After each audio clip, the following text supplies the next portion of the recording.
জীব যখন বলে, হে ঈশ্বর, আমি কর্তা নই, তুমিই কর্তা, আমি যন্ত্র, তুমি যন্ত্রী, জীবের সংসার যন্ত্রণা শেষ হয়, তখনই জীবের মুক্তি হয়, আর এ কর্মক্ষেত্রে আসতে হয় না। একজন ভক্ত ঠাকুরকে বললেন, জীবের অহংকার কেমন করে যায়? ঠাকুর শ্রীরামকৃষ্ণ বললেন, ঈশ্বরকে দর্শন না করলে অহংকার যায় না। যদি কারো অহংকার গিয়ে থাকে, তার অবশ্যই ঈশ্বর দর্শন হয়েছে। একজন ভক্ত বললেন, ঠাকুর, কেমন করে জানা যায় যে ঈশ্বর দর্শন হয়েছে? ঠাকুর শ্রীরামকৃষ্ণ বললেন, ঈশ্বর দর্শনের লক্ষণ আছে। শ্রীমদ্ ভাগবতে আছে যে ব্যক্তি ঈশ্বর দর্শন করেছে তার 4টি লক্ষণ হয়, যেমন বালকবধ, পিশাচবধ, উন্মাদবধ ও জড়বধ। যার ঈশ্বর দর্শন হয়েছে তার বালকের স্বভাব হয়, সে ত্রিগুণাতীত, কোনো গুণের আট নাই, আবার সূচি অসুচি তার কাছে 2 সমান, তাই পিশাচবধ। আবার পাগলের মতো কভু হাসে কভু কাঁদে, এ বাবুর মতো সাজে গোজে, আবার খানিক পরে ল্যাংটা, বগলের নিচে কাপড় রেখে বেড়াচ্ছে, তাই উন্মাদবধ। আবার কখনো বা জড়বতের ন্যায় চুপ করে বসে আছে, যেমন এটা জড়বধ। একজন ভক্ত বললেন, ঈশ্বর দর্শনের পর কি অহংকার একেবারে যায়? ঠাকুর শ্রীরামকৃষ্ণ বললেন, কখনো কখনো তিনি অহংকার একেবারে পুছে ফেলেন, যেমন সমাধি অবস্থায়, আবার প্রায় অহংকার একটু রেখেও দেন। কিন্তু সে অহংকারে দোষ নাই, যেমন বালকের অহংকার। 5 বছরের বালক আমি করে, কিন্তু কারো অনিষ্ট করতে জানে না। পরশমণি ছুলে লোহা সোনা হয়ে যায়, লোহার তরোয়াল সোনার তরোয়াল হয়ে যায়। তরোয়ালের আকার থাকে, কারো অনিষ্ট করে না। সোনার তরোয়ালে মারা কাটা চলে না। জীবনের উদ্দেশ্য কর্ম না ঈশ্বর লাভ? ঠাকুর শ্রী রামকৃষ্ণ প্রতাপকে বলছে, তুমি বিলাত গিয়েছিলে, কি দেখলে সব বলো। প্রতাপ বলল, বিলাতের লোকেরা আপনি যাকে কাঞ্চন বলেন তারই পূজা করে। তবে অবশ্য কেউ কেউ ভালো লোক, অনাসক্ত লোক আছে, কিন্তু সাধারণত আগাগোড়া রজগুণের কাণ্ড।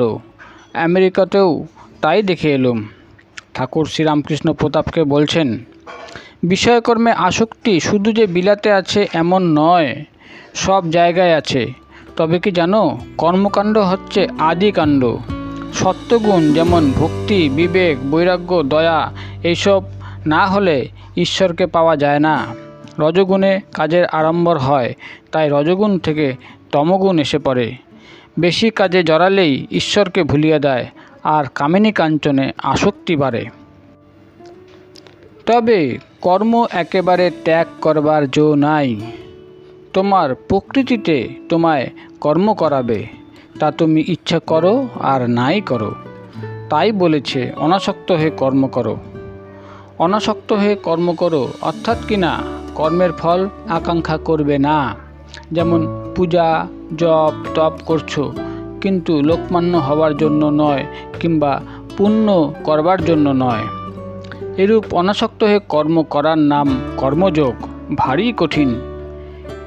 একে তো কলিযুগ, সহজেই আসক্তি এসে যায়। মনে করছি অনাসক্ত হয়ে কাজ করছি, কিন্তু কোন দিক দিয়ে আসক্তি এসে যায় জানতে দেয় না। হয়তো পূজা মহোৎসব করলুম, কি অনেক গরিব কাঙ্গালদের সেবা করলুম, মনে করলুম যে অনাসক্ত হয়ে কর্ম করছি, কিন্তু কোন দিক দিয়ে লোকমান্য হওয়ার ইচ্ছা হয়েছে জানতে দেয় না। তবে একেবারে অনাসক্ত হওয়া সম্ভব কেবল তার যার ঈশ্বর দর্শন হয়েছে। একজন ভক্ত বললেন, যারা ঈশ্বরকে লাভ করেন নাই তাদের উপায় কি?